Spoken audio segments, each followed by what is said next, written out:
Class students. तो हम chemical kinetics में आज बहुत ही इंपॉर्टेंट टॉपिक्स को कवर करने वाले हैं। सबसे पहले तो हम फर्स्ट ऑर्डर के ग्राफिकल रिप्रेजेंटेशन को कवर करेंगे, फर्स्ट ऑर्डर काइनेटिक्स की। ठीक है, लास्ट वीडियो में हमने फर्स्ट ऑर्डर काइनेटिक्स, उसका हाफ लाइफ, ठीक है, एंड रिलेटेड न्यूमेरिकल्स, इन सबको किया था। और इस वीडियो में हम फर्स्ट ऑर्डर काइनेटिक्स के ग्राफिकल रिप्रेजेंटेशन को समझेंगे, फिर सेकेंड ऑर्डर काइनेटिक्स को समझेंगे, and than zero order, first order and second order kinetics के हाफ लाइफ को एक साथ दोबारा देखने वाले हैं। ठीक है, और किस तरीके से फर्स्ट ऑर्डर, जीरो ऑर्डर और सेकेंड ऑर्डर की जो आपकी क्या होती है हाफ लाइफ टाइम होता है, वो इनिशियल कॉन्सेंट्रेशन पे किस अकॉर्डिंग बेस्ड होता है। ठीक है, किसी ऑर्डर के लिए इनिशियल कॉन्सेंट्रेशन पे हाफ लाइफ डिपेंड करती है, नहीं करती है। ये एक बहुत अच्छा तरीका है किसी भी रिएक्शन की ऑर्डर को फाइंड आउट करने का। अगर हमें पता है इनिशियल कॉन्सेंट्रेशन के बारे में, इंफॉर्मेशन है किसी पर्टिकुलर क्वेश्चन में, और क्या है उसके हाफ लाइफ के बारे में इंफॉर्मेशन गिवन है, तो हम वहाँ से direct order of the reaction find out कर सकते हैं। तो ये वीडियो आपके लिए बहुत ही ज़्यादा इम्पोर्टेंट होने वाली है। ठीक है, हम ग्राफ भी डिफरेंट ग्राफ के तरीकों से भी हम देखेंगे कि किस ऑर्डर को रिप्रेजेंट करता है कोई पर्टिकुलर ग्राफ। तो सबसे पहले हम ग्राफिकल रिप्रेजेंटेशन फर्स्ट ऑर्डर के लिए पढ़ लेते हैं।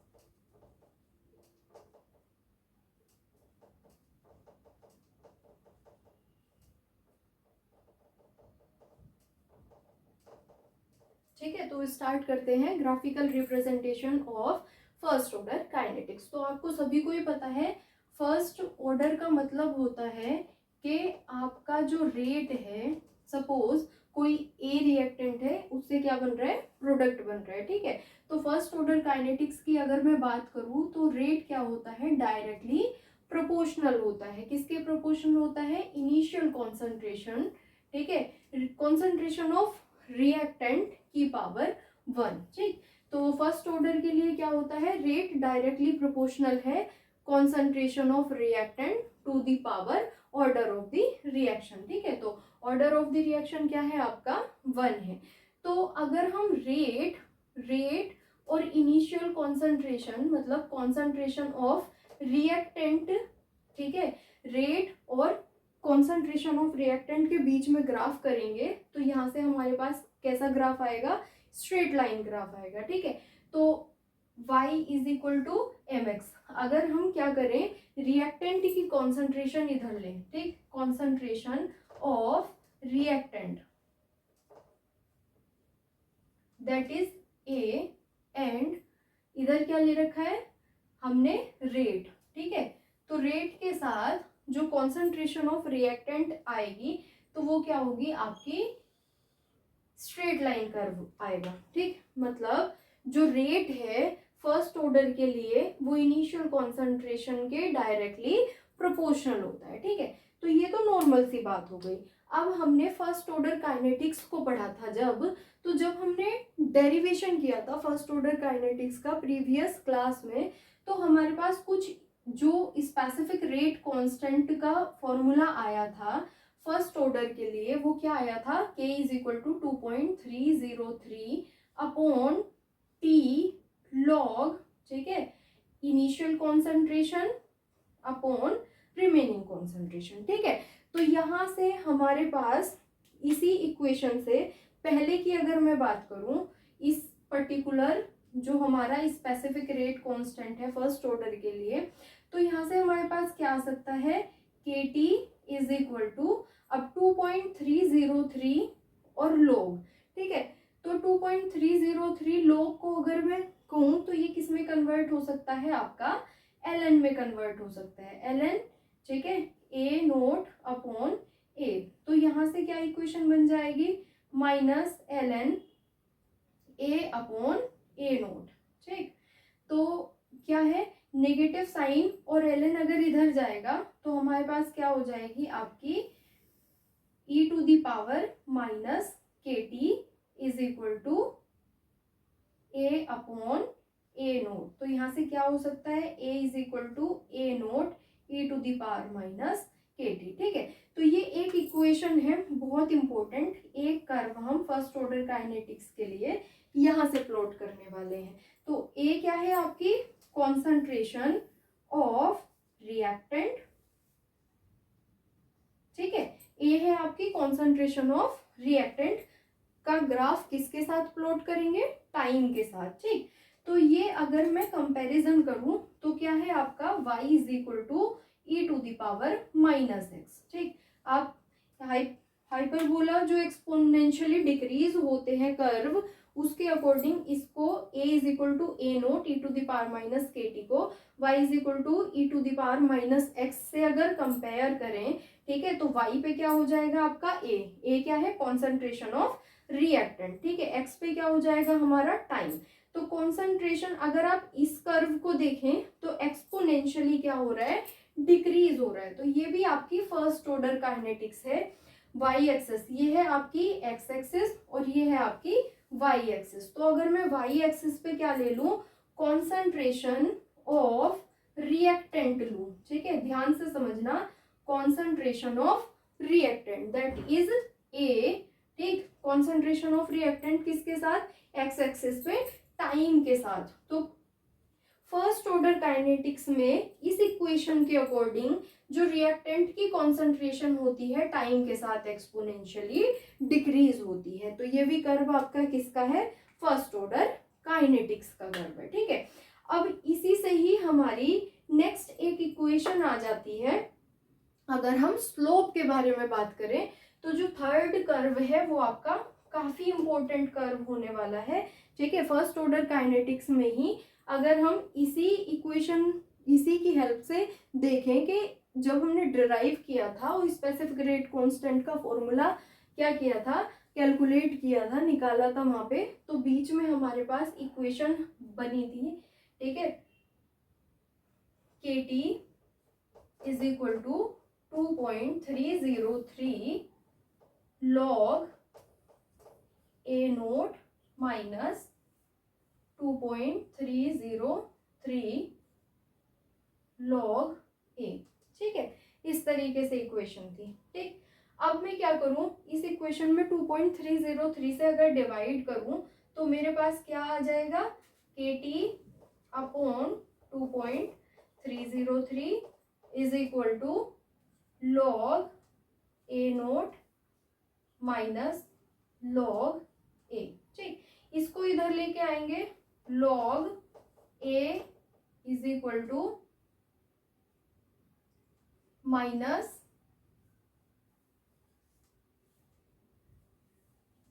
के अपॉन 2.303 प्लस, ठीक है, log ए नोट इधर ही है। अब ये एक इक्वेशन भी हमारी कहाँ थी, फर्स्ट ऑर्डर काइनेटिक्स में समझी थी हमने। ठीक है, अब इस इक्वेशन के लिए अगर आप लगाएंगे y is equal to M x plus c, तो ये बहुत ही ज्यादा इंपॉर्टेंट कर्व है आपका, जो स्ट्रेट लाइन इक्वेशन बनेगा। अगर बात आ रही है स्लोप की, ठीक है, तो ये हमारा फर्स्ट ऑर्डर काइनेटिक्स का है, y is equal to M x plus c. ठीक है, तो इसको, इसके कर्व को मैं यहाँ ड्रॉ करने वाली हूँ। ध्यान से देखिएगा, मैंने y एक्सिस पे क्या लिया है, कॉन्सेंट्रेशन ऑफ रिएक्टेंट। ये भी किसके साथ बनने वाला है, concentration of reactant versus x axis पे क्या है आपका टाइम। ठीक है, टाइम के साथ रिएक्टेंट की कॉन्सेंट्रेशन। ठीक है, तो कॉन्सेंट्रेशन ऑफ रिएक्टेंट हमारी इधर किसकी फॉर्म में है, log A, concentration of reactant. ठीक, एक्स एक्सिस पे हमने क्या लिया है, टाइम। एक्स एक्सिस पे हमारा क्या है, टाइम। ठीक, अब जो आपका y is equal to M x plus C equation होती है वो किसकी है, स्ट्रेट लाइन इक्वेशन है। ठीक है, तो m है हमारे पास slope that is negative k upon 2.303। ठीक है, तो स्लोप हमारा नेगेटिव है तो स्ट्रेट लाइन इक्वेशन नीचे की तरफ जाएगी। ठीक है, साथ में जो c होता है वो क्या है, इंटरसेप्ट है। तो हमारे पास log a नोट इंटरसेप्ट है, तो हमारी जो कर्व बनेगा वो इस तरीके से बनने वाला है, ठीक है। तो यहाँ जो मेरा स्लोप है that is m is equal to -k/2.303, ठीक। स्लोप की वैल्यू, तो हम किसी भी पर्टिकुलर फर्स्ट ऑर्डर काइनेटिक्स में स्लोप को कैलकुलेट कर सकते हैं अगर हमारे पास स्पेसिफिक रेट कांस्टेंट को क्या कर दिया जाए, क्वेश्चन में ऑलरेडी गिवन कर दें, ठीक है। अगर कोई ऐसा क्वेश्चन है जिसमें स्लोप गिवन है, फर्स्ट ऑर्डर काइनेटिक्स के लिए स्लोप गिवन है, तो हम स्पेसिफिक रेट कांस्टेंट को कैलकुलेट कर सकते हैं इस फॉर्मूले की हेल्प से। और अगर हमारे पास स्पेसिफिक रेट कांस्टेंट गिवन है तो हम फर्स्ट ऑर्डर काइनेटिक्स के लिए स्लोप कैलकुलेट कर सकते हैं। तो ये काफी इंपॉर्टेंट ग्राफिकल रिप्रेजेंटेशन थी किसकी, आपकी फर्स्ट ऑर्डर काइनेटिक्स की, ठीक है। ये इंटरसेप्ट है, तो ये आपका इंटरसेप्ट क्या हो गया, log a नोट, ठीक। अब हम सेकंड ऑर्डर काइनेटिक्स को स्टार्ट करते हैं पढ़ना। तो स्टूडेंट्स अब हम सेकंड ऑर्डर काइनेटिक्स को पढ़ना स्टार्ट करते हैं, ठीक है। तो सेकंड ऑर्डर काइनेटिक्स का मतलब क्या होता है, जब आपका जो रिएक्टेंट है, ठीक, उस रिएक्टेंट की ऑर्डर ऑफ द रिएक्शन क्या होनी चाहिए, सेकंड होनी चाहिए, ठीक है। सपोज मेरा कोई ए रिएक्टेंट है, ठीक, और वो आपस में रिएक्ट करके क्या बनाता है, प्रोडक्ट बनाता है, ठीक है। तो इसका अगर मैं रेट लिखूंगी, ठीक, एक्सपेरिमेंटल रेट, तो rate is equal to, rate is directly proportional to reactant की concentration to the power order of the reaction. और ऑर्डर क्या है, सेकेंड ऑर्डर है, तो n की वैल्यू क्या है सेकेंड ऑर्डर के लिए, n इज इक्वल टू 2, ठीक है। तो rate is directly proportional to reactant की कंसंट्रेशन टू द पावर 2, क्योंकि सेकेंड ऑर्डर है। सपोज यहाँ 2 रिएक्टेंट होते तो उन दोनों रिएक्टेंट को यहाँ लिख के उनकी पावर 1 हो जाती, ठीक। अब क्या होता है, एक चीज और समझनी है, when time t is equal to 0, जब इनिशियल कॉन्सेंट्रेशन होती है आपकी किसकी, रिएक्टेंट की a नोट, तो उस टाइम क्या है, 0 है, मतलब रिएक्शन अभी स्टार्ट नहीं हुई है, तो उस टाइम कोई प्रोडक्ट नहीं बनता। लेकिन when time t is equal to t means 5 minute 10 minute, जब रिएक्शन स्टार्ट होनी शुरू हो जाती है, तो आप क्या कह सकते हैं कि जो इनिशियल कॉन्सेंट्रेशन है उसमें से कुछ ना कुछ रिएक्टेंट आपका रिएक्ट कर चुका होता है, ठीक है। तो यही बनती है आपकी remaining concentration after 5 minute 10 minute, ठीक है। तो ए नोट हो गई आपकी इनिशियल कॉन्सेंट्रेशन और ए है आपकी रिमेनिंग कॉन्सेंट्रेशन जिस भी पर्टिकुलर टाइम पे, ठीक। तो उस टाइम प्रोडक्ट भी आपका क्या बन चुका होगा, एक्स बन चुका होगा, ठीक है। अब ये जो मैंने रेट लिखा है, rate is directly proportional to reactant की concentration to the power order of the reaction, ठीक है। तो ये हमने लिखा है किसके अकॉर्डिंग, एक्सपेरिमेंटल रेट के अकॉर्डिंग, ठीक है। अब थ्योरेटिकल रेट के अकॉर्डिंग क्या लिखा जाएगा, डिफरेंशियल रेट लिखा जाएगा, ठीक है। तो थ्योरेटिकल रेट के अकॉर्डिंग अगर मैं लिखूंगी तो मेरा रेट क्या हो जाएगा, रेट हो जाएगा कितना, थ्योरेटिकल रेट के अकॉर्डिंग रिएक्टेंट की कंसंट्रेशन dA/dt, ये हम स्टार्टिंग वाली क्लास में ही पढ़ के आए हैं, ठीक है। थ्योरेटिकल रेट क्या होता है, change in concentration of reactant with respect to time. Rate law के अकॉर्डिंग हम इन दोनों को क्या रखेंगे, इक्वल रखेंगे, ठीक है। तो dA/dt, ठीक है, रिएक्टेंट है तो रिएक्टेंट डिक्रीज हो रहा है तो नेगेटिव, इज इक्वल टू, ठीक है। यहाँ प्रोपोर्शनैलिटी का साइन हटाएंगे तो क्या लगाएंगे, स्पेसिफिक रेट कांस्टेंट, तो K(a)⁴ ठीक। अब हम क्या करते हैं, कॉन्सेंट्रेशन को एक साइड ले आते हैं, ठीक, नेगेटिव dA/a⁴ ठीक, इज इक्वल टू K/dt। अब क्या करेंगे, ऑन डूइंग इंटीग्रेशन, ठीक, इस पूरी टर्म को हम क्या कर देंगे, इंटीग्रेट, किसके रेस्पेक्ट में कर रहे हैं, a के रेस्पेक्ट में कर रहे हैं, ठीक।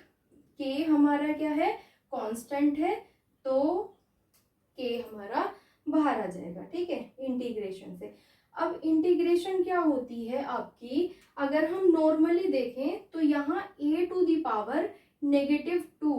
ठीक है, a के रेस्पेक्ट में इंटीग्रेशन होना है, ठीक। k dt के रेस्पेक्ट में इंटीग्रेशन होगा तो आपका kt आएगा, प्लस इधर इंटीग्रेशन कांस्टेंट आएगा। ठीक, ये एक साथ ही करेंगे पूरी इक्वेशन का इंटीग्रेशन के डी टी, इसको ऐसे ही लिख देते हैं। अब समझिए पहले सबसे x की पावर n का जो इंटीग्रेशन होता है, ठीक, किसके, x के रेस्पेक्ट में, तो वो क्या होगा, x की पावर n+1 अपॉन n+1, ये फॉर्मूला है। ठीक, तो इसी फॉर्मूले के अकॉर्डिंग अगर मैं a की पावर -2 का इंटीग्रेशन करूंगी तो क्या होगा हमारा, a की पावर -2 + 1 अपॉन -2 + 1। ठीक, ये a के रेस्पेक्ट में इंटीग्रेशन हो गया, is equal to k dt की जगह t + i। ठीक, अब हम क्या करेंगे, नेक्स्ट स्टेप करते हैं। अब दो में से एक क्या होगा, सब्सट्रैक्ट होगा तो -1 बचेगा, तो माइनस माइनस प्लस। ठीक, तो हमारे पास क्या बचा, अपॉन में -1, तो नेगेटिव नेगेटिव पॉजिटिव हो गया, 8 की पावर -1। ठीक, is equal to KT + I। ठीक, तो 1/a is equal to KT + I, ये हमारे पास एक इक्वेशन बन गई। ठीक, अब हम इसमें लिमिट्स ना अप्लाई करके अपनी कंडीशन अप्लाई करते हैं। ठीक, when time t is equal to 0, ठीक है, तो कॉन्सेंट्रेशन हमारी क्या होगी, at that time initial concentration होगी। When time t is equal to 0, तो कॉन्सेंट्रेशन रिएक्टेंट की कौन सी होगी, आपकी A0, जब रिएक्टेंट बिल्कुल भी रिएक्ट नहीं कर चुका होगा। ठीक है, तो इसके अकॉर्डिंग इस इक्वेशन में अगर time t is equal to 0 put करेंगे तो 1/A0 is equal to I। ठीक, अब हम इस I की वैल्यू को इस फर्स्ट इक्वेशन में पुट कर देंगे। ठीक है, तो 1/A is equal to KT, ठीक, प्लस 1/A0। ठीक है, अब यहाँ से स्पेसिफिक रेट कांस्टेंट के लिए क्या करेंगे, प्रोसीड करेंगे, तो KT is equal to 1/A minus 1/A0। ठीक, स्पेसिफिक रेट कांस्टेंट का फॉर्मूला निकालें, K is equal to 1/T। ठीक, तो क्या आया हमारा, 1/A माइनस 1/A0। ठीक है, तो ये मेरा स्पेसिफिक रेट कांस्टेंट का फॉर्मूला है, किसके लिए, सेकंड ऑर्डर काइनेटिक्स के लिए।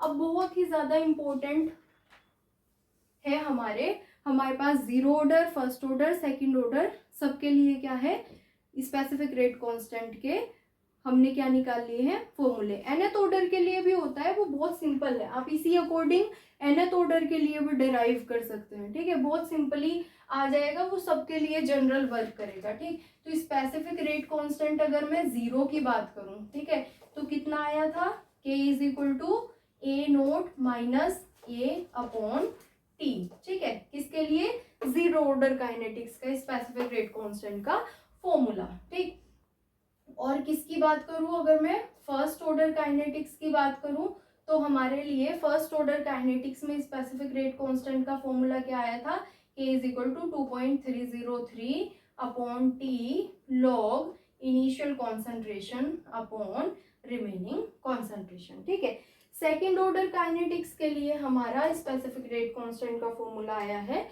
ये। ठीक है, तो अब हम इन सबके हाफ लाइफ टाइम को क्या करेंगे, कैलकुलेट करेंगे, और उसके बाद देखेंगे कि zero order, first order, second order, इनके लिए जो हाफ लाइफ टाइम है वो इनिशियल कॉन्सेंट्रेशन पे किस अकॉर्डिंग बेस्ड होता है, और कोई ग्राफ इनिशियल कॉन्सेंट्रेशन का किसी भी पर्टिकुलर ऑर्डर की हाफ लाइफ के साथ किस तरीके से प्लॉट किया जाता है। ठीक, तो अगर मैं बात करूं हाफ लाइफ टाइम किसका, किसके लिए, जीरो ऑर्डर काइनेटिक्स के लिए। ठीक है, जीरो ऑर्डर काइनेटिक्स के लिए हाफ लाइफ टाइम की बात करूं, ठीक है, तो k is equal to initial concentration A0। ठीक है, तो when time t is equal to t half, अगर टाइम मेरा t हाफ रह जाएगा तो इनिशियल कॉन्सेंट्रेशन की आधी रह जाएगी आपकी क्या, रिमेनिंग कॉन्सेंट्रेशन। ठीक है, तो इसके लिए t हाफ अगर हम कैलकुलेट करेंगे तो T half is equal to, यहाँ एलसीएम लेके 2a0 माइनस a0 तो अपॉन a0 अपॉन 2k, ठीक है।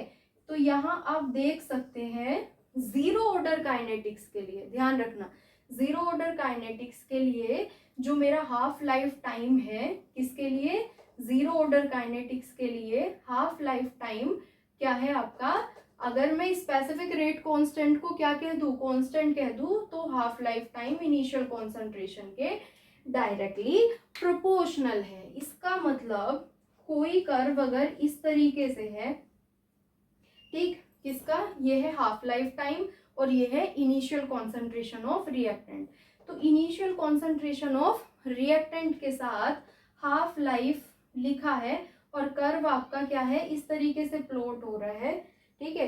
Concentration, initial concentration of reactant, it is initial concentration of reactant with half life, ठीक है, हाफ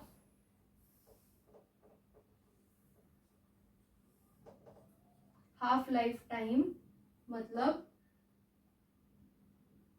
टी हाफ, ठीक।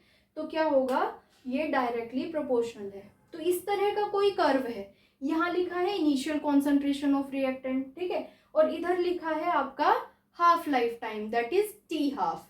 तो वो अगर क्या है, straight line equation increasing order में दे रखी होगी, तो इसका मतलब ये कर्व किसका है, डायरेक्ट जीरो ऑर्डर रिएक्शन का। तो हम इन कर्व की हेल्प से या इनिशियल कॉन्सेंट्रेशन की हेल्प से पता लगा सकते हैं। एक मेथड ये इम्पोर्टेंट है किसकी, किसी भी पर्टिकुलर रिएक्शन की ऑर्डर को फाइंड आउट करने का। सपोज किसी भी पर्टिकुलर क्वेश्चन में इनिशियल कहा है कि इनिशियल कॉन्सेंट्रेशन बढ़ने के साथ साथ हाफ लाइफ टाइम बढ़ता है, या हाफ लाइफ टाइम बढ़ने के साथ साथ इनिशियल कॉन्सेंट्रेशन क्या हो रही है आपकी रिएक्टेंट की, क्या हो रही है, बढ़ रही है, तो इसका मतलब वो जीरो ऑर्डर काइनेटिक्स का कर्व है आपका, ठीक है। अब इसके बाद हम फर्स्ट ऑर्डर काइनेटिक्स को समझने वाले हैं कि फर्स्ट ऑर्डर काइनेटिक्स में जो हाफ लाइफ टाइम होता है वो किस अकॉर्डिंग इनिशियल कॉन्सेंट्रेशन पे बेस्ड होता है, ठीक है। तो उसको देख लेते हैं, आइए, ठीक है। तो फर्स्ट ऑर्डर काइनेटिक्स के लिए अगर हाफ लाइफ का फॉर्मूला देखेंगे तो वो होगा आपका T half is equal to 0.693 upon K, ठीक है। तो आप इसमें देख सकते हो जो फर्स्ट ऑर्डर काइनेटिक्स के लिए हाफ लाइफ टाइम है ना, वो इनिशियल कॉन्सेंट्रेशन पे कहीं भी डिपेंड नहीं करता, किसके लिए, फर्स्ट ऑर्डर काइनेटिक्स के लिए।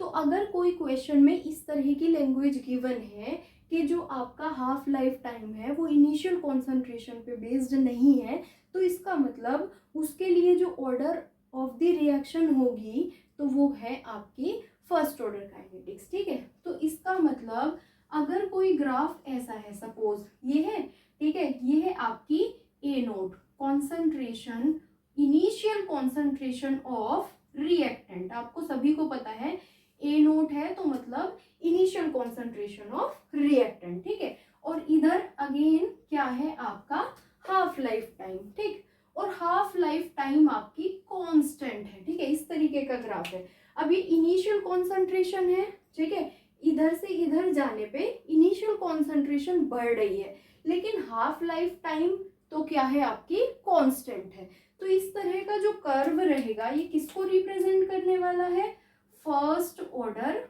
काइनेटिक्स को, ठीक है। मतलब इस पर्टिकुलर स्टेटमेंट के लिए जो ऑर्डर ऑफ द रिएक्शन होगी वो फर्स्ट ऑर्डर होगी। क्यों, क्योंकि इस फॉर्मूले के अकॉर्डिंग, ये फॉर्मूला कहाँ से आया, ये फॉर्मूला इसी वाले फॉर्मूले से डिराइव किया है, हमने प्रीवियस क्लास में ही डिराइव किया था जहाँ पे फर्स्ट ऑर्डर काइनेटिक्स को पढ़ा था, ठीक है। तो फर्स्ट ऑर्डर काइनेटिक्स में इस तरह के न्यूमेरिकल्स भी पूछे जाते हैं, मतलब डेटा इस तरीके से गिवन होता है कि जो आपकी इनिशियल कॉन्सेंट्रेशन है वो हर बारी चेंज हो रही होगी, ठीक है, और जो हाफ लाइफ टाइम है आपका वो इनिशियल कॉन्सेंट्रेशन पे डिपेंड ही नहीं हो रहा होगा, ठीक है। जो आपकी हाफ लाइफ टाइम है वो कांस्टेंट है, ठीक है। तो इसका मतलब जो हाफ लाइफ टाइम है इनिशियल कॉन्सेंट्रेशन पे डिपेंड नहीं करती है। वो किसके लिए नहीं करती है? आपकी फर्स्ट ऑर्डर काइनेटिक्स के लिए, ठीक है। जीरो ऑर्डर काइनेटिक्स के लिए डायरेक्टली प्रोपोर्शनल थी हाफ लाइफ टाइम किसकी? Initial concentration of reactant. तो अब सेकेंड ऑर्डर काइनेटिक्स के लिए देख लेते हैं what about second order kinetics. तो सेकेंड ऑर्डर काइनेटिक्स के लिए हमें क्या करना पड़ेगा? पहले तो हाफ लाइफ टाइम ही कैलकुलेट करना है। तो हाफ लाइफ टाइम है अगर, तो time is equal to T half. तो जो रिमेनिंग कंसंट्रेशन है वो रिएक्टेंट की दैट इज ए कितनी बचेगी? इनिशियल की हाफ, ठीक है। तो 1/A0 अगर इसको हम देखें तो क्या आएगा? इज इक्वल टू 1/T12, ठीक है, 2/A0 माइनस 1/A0, ठीक है। तो क्या आ जाएगा आपका? 1/A0 ही आ जाएगा, ठीक है, क्योंकि ये 2 तो ऊपर जाएगा, तो 2/A0 में से 1/A0 गया तो 1/A0। तो कहने का मतलब है क्या होगा? T half is equal to 1/K and initial concentration, ठीक है। तो ध्यान से देखो, सेकेंड ऑर्डर काइनेटिक्स के लिए जो हाफ लाइफ टाइम है वो इन प्रोपोर्शनल है किसकी? A0 की। इनिशियल कॉन्सेंट्रेशन की क्या है आपकी? इन प्रोपोर्शनल है। हाफ लाइफ टाइम अगर बढ़ेगी, किसी भी पर्टिकुलर क्वेश्चन में हाफ लाइफ टाइम बढ़ रही है, इनिशियल कॉन्सेंट्रेशन को किस मोड में दे रखा है? डिक्रीज, या फिर आप इसका उल्टा बोल सकते हो कि इनिशियल कॉन्सेंट्रेशन क्या है आपकी? इनिशियल कॉन्सेंट्रेशन अगर बढ़ रही है, ठीक है, तो हाफ लाइफ टाइम घटेगा। इसका मतलब यही तो है, डायरेक्टली इन प्रोपोर्शनल है, मतलब हाफ लाइफ टाइम के क्या है? इनवर्स में है इनिशियल कॉन्सेंट्रेशन ऑफ रिएक्टेंट। तो इसके लिए अगर कर्व बनाएंगे तो जो आपका एक्स एक्सिस पे इनिशियल कॉन्सेंट्रेशन आएगी, सपोज कैसे लिख रखा है? 1/A0 कर्व है आपका ऐसा, 1/A0, ठीक है। ये क्या है? एक्स एक्सिस पे इनिशियल कॉन्सेंट्रेशन का रेसिप्रोकल, और वाई एक्सिस पे क्या दे दिया? टी हाफ, ठीक है। और अब ये अगर इंक्रीजिंग ऑर्डर में है, ठीक है, क्योंकि 1/A0 के तो डायरेक्टली ही प्रोपोर्शनल है ना, 1/A0 के 1/A0 पूरा उठा लिया मैंने। तो ये किसको रिप्रेजेंट करेगा? ये कर्व आपका सेकेंड ऑर्डर काइनेटिक्स को रिप्रेजेंट करने वाला है, ठीक है। इस तरीके से हम, ये बहुत इंपॉर्टेंट मेथड है, हाफ लाइफ टाइम और इनिशियल कॉन्सेंट्रेशन के कोरिलेशन से हम पता लगा सकते हैं what is the order of the reaction, ठीक है। अब मैं आपको एक जनरल nth ऑर्डर के लिए बताने वाली हूँ। किसी भी फॉर्मूले को आपको अलग अलग लर्न करने की जरूरत नहीं है। अगर मैं जनरल बात करूँ तो जो मेरा हाफ लाइफ टाइम होता है वो डायरेक्टली प्रोपोर्शनल होता है 1/A0 to the power n-1 के, ठीक है। ये एक जनरल फॉर्मूला है जो हाफ लाइफ टाइम और इनिशियल कॉन्सेंट्रेशन ऑफ रिएक्टेंट के बीच में है। अब अगर आप यहाँ पे कोई भी order of the reaction change करोगे, सपोज मुझे जीरो ऑर्डर रिएक्शन के लिए करना है तो n इज इक्वल टू 0, ठीक है, तो क्या हो जाएगा? A0 टू द पावर -1, तो A0 कहाँ चल जाएगा? ऊपर। तो आप साफ साफ देख लो, t half is directly proportional to क्या? A0 किसके लिए? जीरो ऑर्डर के लिए, ठीक है। अगर मैं फर्स्ट ऑर्डर काइनेटिक्स की बात करूं तो n इज इक्वल टू 1, तो 1 में से 1 गया, कितना बचा? 0।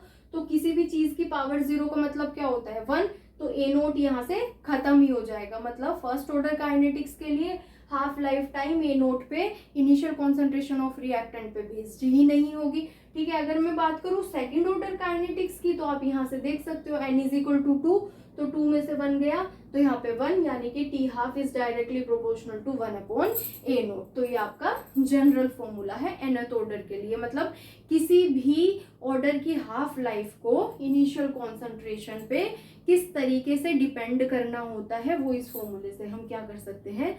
पता लगा सकते हैं। अब क्या करना है हमें? ये बहुत ही इंपॉर्टेंट मेथड्स हैं, ठीक। तो इन मेथड्स पर बेस्ड जितने भी हमारे क्या होते हैं न्यूमेरिकल्स, वो हम अपनी नेक्स्ट वीडियो में करने वाले हैं, न्यूमेरिकल्स।